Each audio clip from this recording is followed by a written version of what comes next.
Hello everybody, welcome to our channel 1-2 Step. In today's video I'll be showing you how you can unfollow someone or unfollow an account you're following on TikTok. If you want to learn more about that, please watch this video to the end.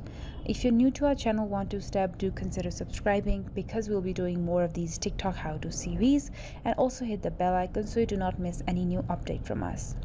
So now let's get started. So first you'll do is open up your TikTok, your app, and then over here on the following page, or which is over here, you will click on the following page. And let's say you see this account and you say you don't want to follow them anymore. You'll click on their username, and then you will click on this profile icon that is right beside the message.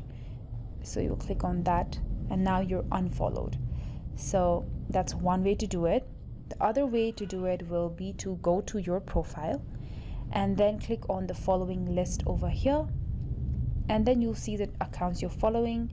Unless you don't want to follow an account, you will click on the following button and then you'll be unfollowed. So you're not following this account anymore. Again, if you want to follow them, click on follow, and if you click on this, you'll be unfollowed. So that is it. That's how you do it. I hope this video helped you guys. Please consider subscribing because we'll be uploading more of these videos. Thanks for watching, guys. Have a good day. Bye.